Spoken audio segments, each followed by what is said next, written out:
Admiral Jake Harrison stood on the bridge of the USS Defender, watching the stars through the main viewing screen. It was a quiet morning shift, the kind he had grown used to during humanity's peaceful expansion into space. Hand was still warm, and the bridge crew worked at their stations with the calm efficiency of a routine patrol. Then the communication console lit up with urgent signals. "Admiral, we're receiving a priority transmission from the Zilani Commonwealth," called out Lieutenant Kate Miller from her position at communications. Her voice carried a note of surprise. "Put it through," Harrison said, setting down his coffee cup. He had dealt with the Zilani before. They were a peaceful species, more interested in trade and exploration than politics or conflict. Their ships were beautiful, but lightly armed, designed for long journeys between star systems, rather than fighting. The main screen flickered and showed the face of a Zilani ambassador. The alien's blue-green skin looked pale, and his normally calm black eyes showed clear signs of distress. When he spoke, the translation software turned his melodic language into urgent English words. "Admiral Harrison, I am Ambassador Gentle. Stream of the Zilani Commonwealth, we need your help. Our home system is under attack by the Corvin Dominion. They have already destroyed 3 of our colonies. Our defense fleets cannot stop them. We are asking Earth for military assistance." Felt his blood run cold.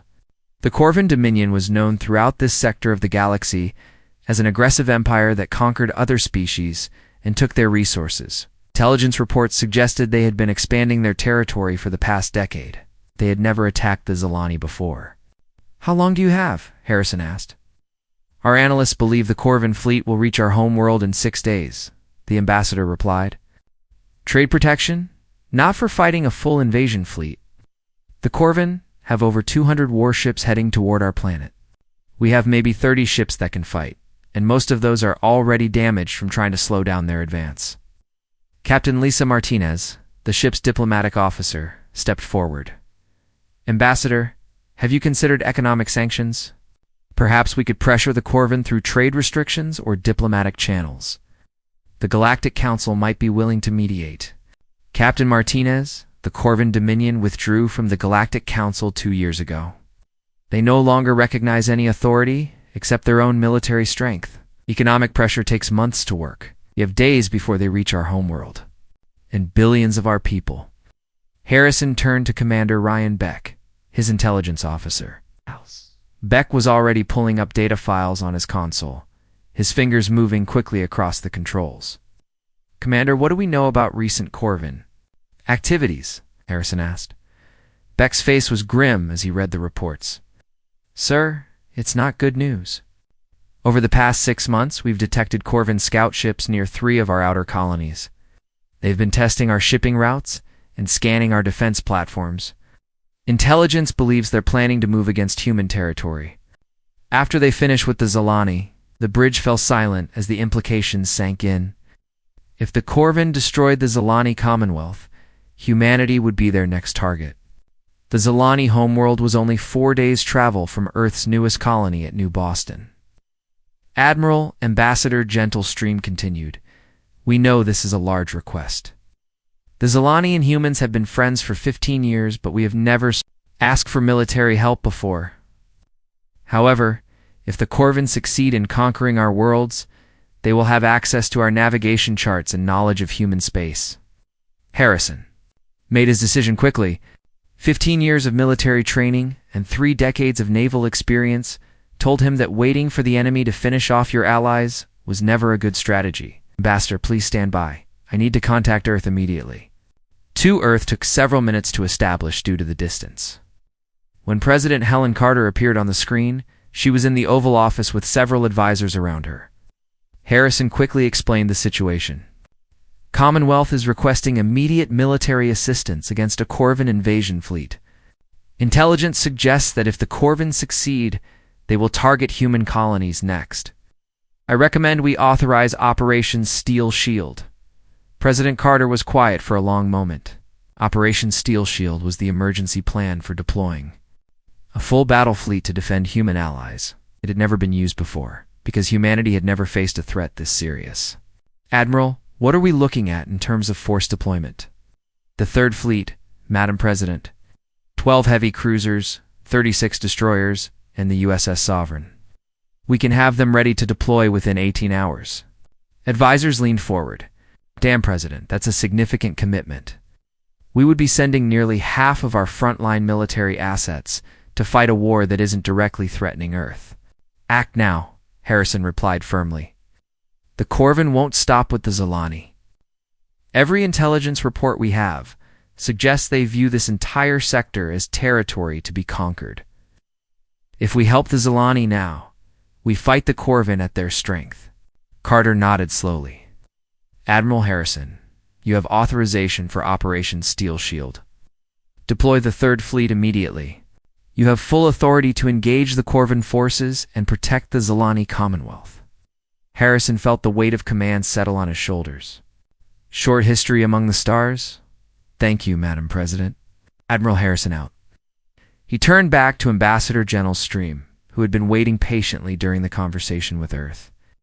Ambassador, the Third Fleet will depart for Zilani. Space within 18 hours? We'll need all the intelligence you can provide about Corvin tactics and ship capabilities. The relief on the Zilani's face was clear. Admiral, you have saved our people. We will provide everything we know about the Corvin forces. Their ships are heavily armed, but they fight in predictable formations. They rely on superior numbers and firepower rather than tactical innovation. As the transmission ended, Harrison looked around his bridge. His crew was already moving with purpose, preparing for the largest military deployment in human history. Lieutenant Miller was coordinating. With Fleet Command to gather the battle group, Commander Beck was analyzing Corvin tactical data. Captain Martinez was preparing diplomatic protocols for working with Zilani forces. Harrison picked up his coffee cup and took a long drink. It had gone cold, but he barely noticed. In 18 hours, the Third Fleet would be heading into a fight. That would determine not just the fate of the Zilani Commonwealth, but the future of human expansion into the galaxy. The age of peaceful exploration was ending. The age of human naval power was about to begin. The Third Fleet moved through hyperspace like a pack of wolves hunting in the darkness. Admiral Jake Harrison stood in the command center of the USS Sovereign. Watching displays that showed the positions of all 49 ships under his command, 2 weeks of travel time to reach Zilani space meant 2 weeks to turn his fleet into the most effective fighting force possible. Colonel Sam Phillips walked across the deck of the USS Ranger, where 300 Marines were running combat drills. The ship's cargo bay had been converted into a training area where soldiers practiced fighting in the cramped corridors of enemy ships. Phillips watched as Sergeant Tony Garcia led a squad through a mock boarding action. Remember, Corvin ships have wider hallways than human vessels, Phillips called out. That means they can bring more troops to bear in close combat, but it also means our grenades will be more effective in enclosed spaces. The Marines moved with practiced efficiency, their weapons ready and their movements coordinated. These men and women had trained for situations like this, but none of them had ever fought against an alien species before. Phillips knew that the unknown factors would be the most dangerous part of the coming battle. Lieutenant. Commander Amy Foster was running her own kind of training in the fleet's tactical center. She had connected the computer systems of all 4 ships into a massive network that could run combat simulations in real time. The scenarios she created were based on Zilani intelligence about Corvin fighting methods. The Corvin liked to fight in straight lines, Foster explained to the gathered ship captains during a video conference. They put their biggest ships in the center and smaller vessels on the sides. It's an old formation that works well if both sides follow the same rules, but we don't follow their rules. Captain Danny Clark nodded from his position aboard the destroyer USS Phoenix. So we hit them from angles they don't expect? Gackley Foster replied. Most galactic species fight like it's a formal duel. They line up, they exchange fire, and whoever has the bigger guns wins. Humans fight to win. Period. We'll use every advantage we can find. Dr. Kevin Stone was having his own education aboard the medical ship USS Mercy. 3 Zilani refugees who had escaped from the attacked colonies were teaching him about Corvin biology. The aliens worked with him through translation devices, showing him medical scans and biological data. The Corvin are much larger than humans, explained the Zilani scientist, whose name translated to bright star. They have thick, armor-like skin and powerful muscles.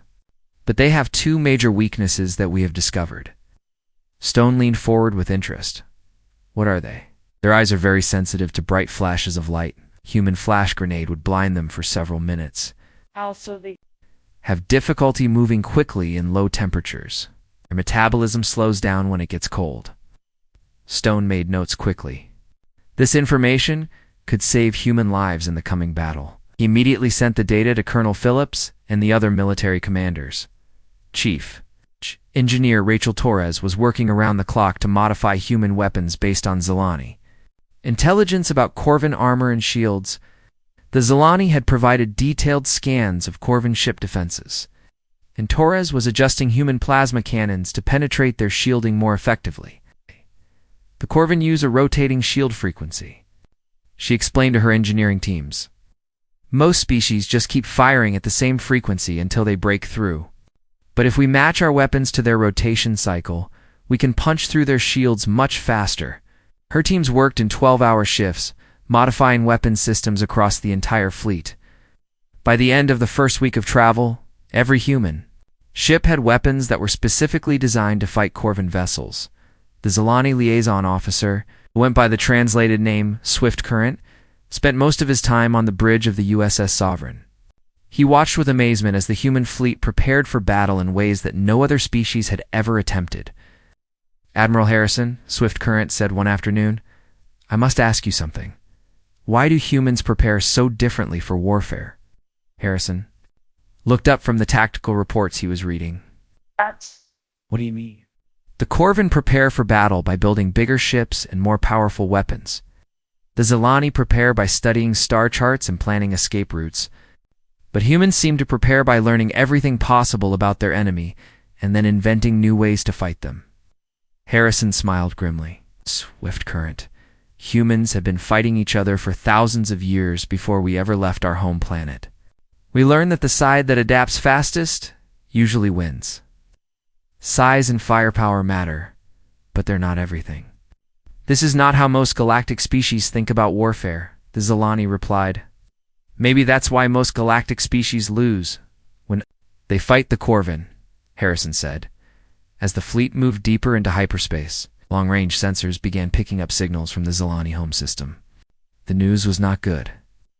Corvin ships had destroyed 2 more orbital defense platforms. Their fleet was now in the outer areas of the Zilani solar system. Commander Ryan Beck brought the latest intelligence reports to Admiral Harrison. The reports painted a clear picture of Corvin military doctrine.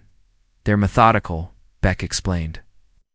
They destroy all military targets first, then civilian infrastructure, then demand surrender. They don't negotiate, and they don't take prisoners.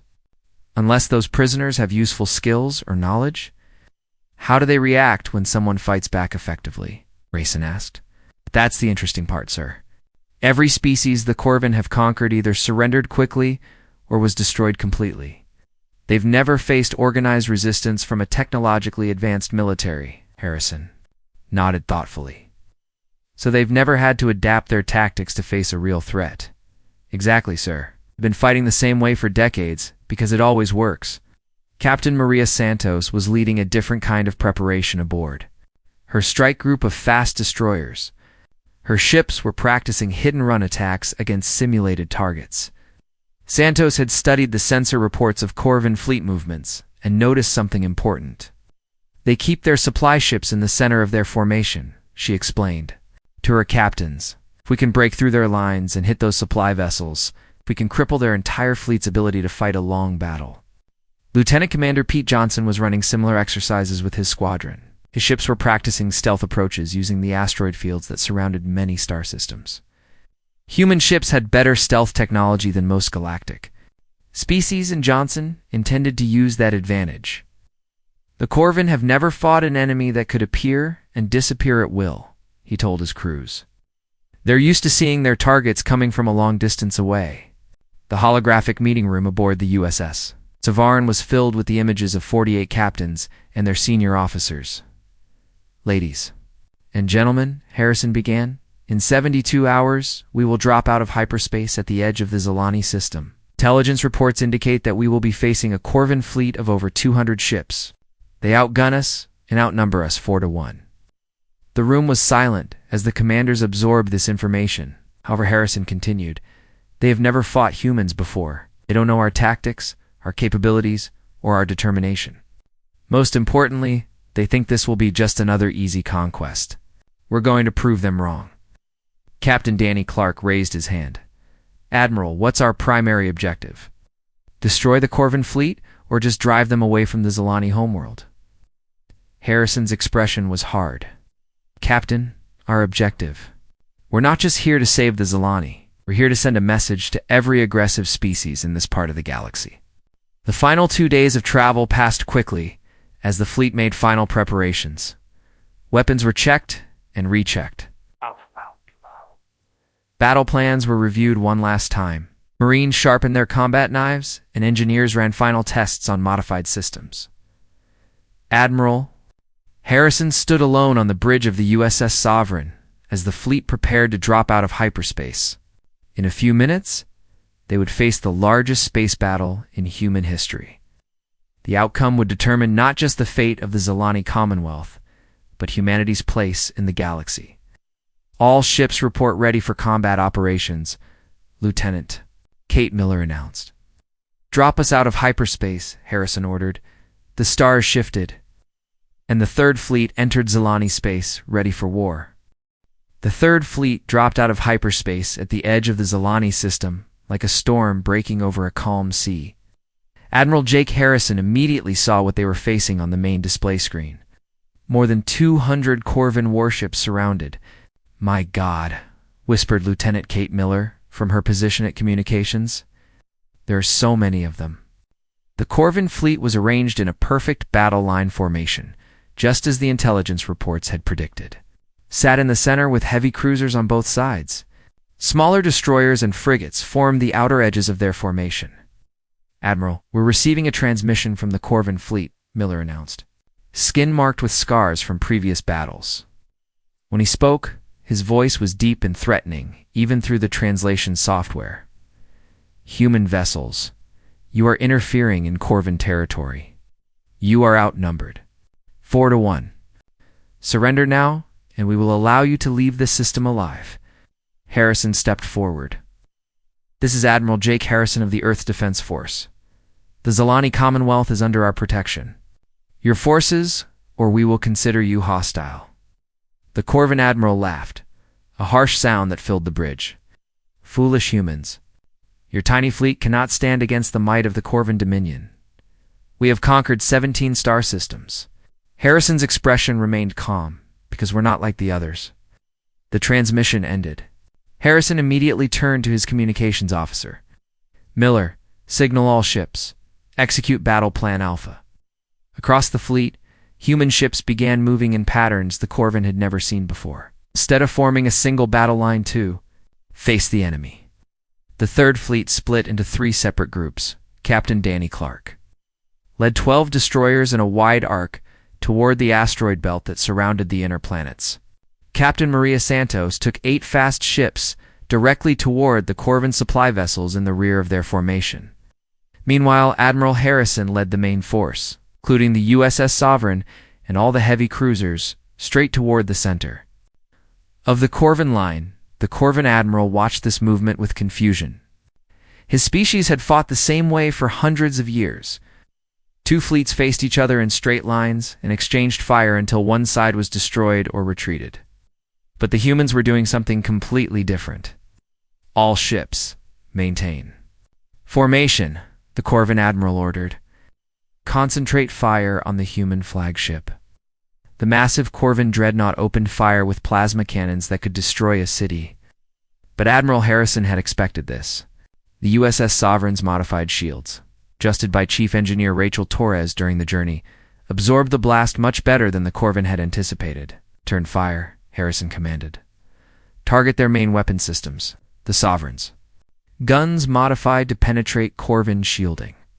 Punched through the enemy flagship's defenses and disabled 2 of its primary cannons."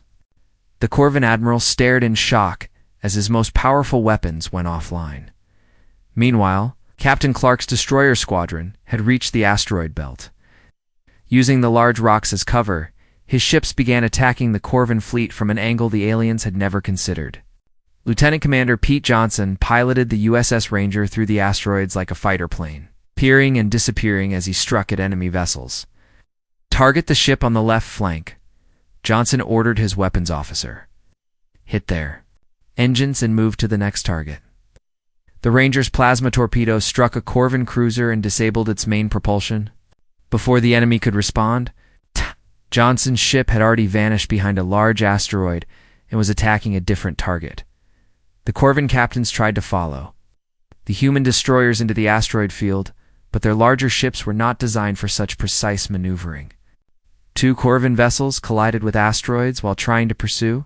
Clark's squadron, Captain Santos, was having her own success against the Corvin supply ships. Attack from behind. The supply vessels were large and slow, designed to carry ammunition and fuel rather than fight battles. "Destroy their supply ships," Santos ordered.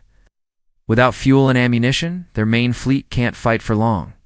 Her ships moved like sharks through water, striking fast and moving on before the Corvin escorts could respond.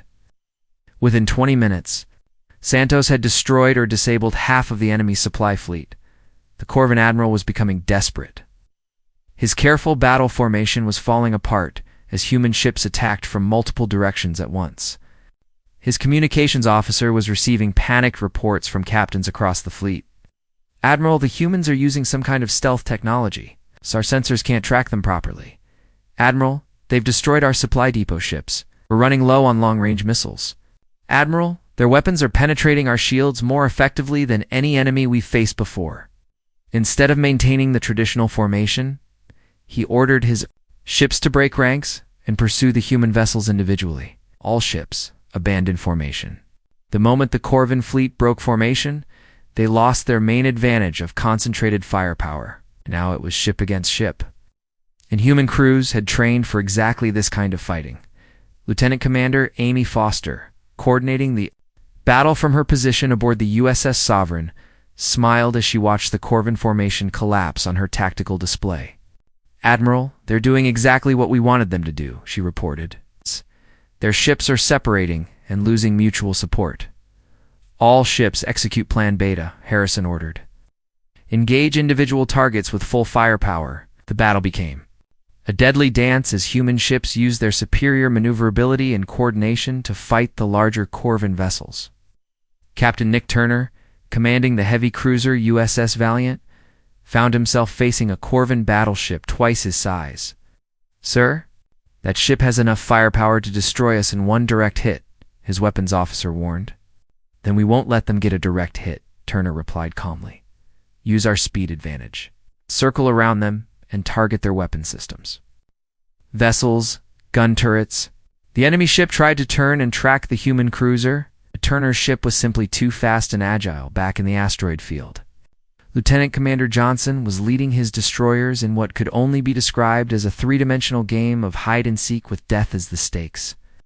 His ships would appear from behind asteroids, fire a few shots, and disappear again before the Corvin could respond. "This is like fighting ghosts," one frustrated Corvin captain transmitted to his admiral. The turning point came when Colonel Sam Phillips led a boarding action against a damaged Corvin heavy cruiser. His Marines used the biological intelligence that Dr. Kevin Stone had gathered during the journey. They carried extra bright flashlights and portable cooling units that dropped the temperature in enemy ship corridors. "Remember what the doctor told us," Phillips shouted to his troops as they fought through the Corvin ship. "Bright lights blind them and cold slows them down. Of Corvin weaknesses to overcome opponents who are physically much stronger than humans." As the battle raged for 3 hours, the Corvin fleet began to fall apart. Ships that had never faced effective resistance were being destroyed or disabled by an enemy they didn't understand. The Corvin admiral watched his mighty fleet crumble and made a final, desperate decision. "All remaining ships, ramming speed. We will take these humans with us to death." 20 Corvin vessels turned toward the human fleet and accelerated to maximum speed, intending to destroy the enemy ships through collision. But Admiral Harrison had prepared for this possibility. "All ships, execute emergency scatter pattern." Gamma, he ordered calmly. The human fleet dispersed like leaves in the wind. The Corvin ramming attack struck empty space as human vessels avoided the suicidal charge with room to spare. The few Corvin ships that survived the ramming attempt found themselves scattered and alone, facing a human fleet that was still organized and coordinated. One by one, the remaining enemy vessels were disabled or destroyed, as the last Corvin ship exploded in a flash of light. Corvin Admiral sent a final transmission before his flagship's life support failed. This is not over, humans. The Corvin Dominion will remember this defeat. We will return with 10 times as many ships. Admiral Harrison watched the enemy flagship drift powerless in space. Around him, his bridge crew was celebrating their victory. But Harrison's expression remained serious. Miller, open a channel to all ships, he ordered. 3 days after the Battle of Zalani Prime, Admiral Jake Harrison stood in the main conference room of the USS Sovereign, watching representatives from 6 different alien species on the communication screens. Word of humanity's victory had spread across the galaxy faster than anyone had expected. The first to speak was Ambassador Gentle Stream of the Zalani Commonwealth. The blue-green alien looked healthier than he had in weeks, and his voice carried deep gratitude. Admiral Harrison, the Zalani people will never forget what humanity has done for us.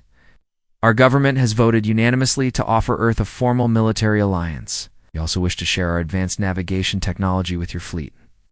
But the other species on the screens had different requests. Ambassador Stonebreaker of the Granite Republic was a large, rock-like being whose people had been fighting the Corvin for years. Humans, our worlds have suffered under Corvin attacks for 3 cycles. We request your protection. We can offer rare minerals and advanced shield technology in exchange for your military support. Similar requests came from the other species. The insect-like hive clusters, the gaseous cloud dancers, and the plant-based forest consortium had all suffered losses to aggressive neighbors. Now they all wanted human protection. Captain Lisa Martinez, who had been promoted to admiral after the battle, looked concerned as she reviewed the requests. Admiral Harrison, we're receiving formal protection requests from 12 different species. Earth Command is asking what our response should be. Harrison rubbed his tired eyes. The victory at Zalani Prime had solved one problem, but created many others. Humanity had become the galaxy's new military superpower almost overnight, and everyone wanted to be their ally or their enemy. Commander Ryan Beck entered the conference room with the latest intelligence reports. His expression was grim as he handed Harrison a datapad. Sir, long-range sensors have detected massive ship construction in Corvin space. They're building the largest fleet in their history. Intelligence estimates they'll have over 600 warships ready for combat within 6 months.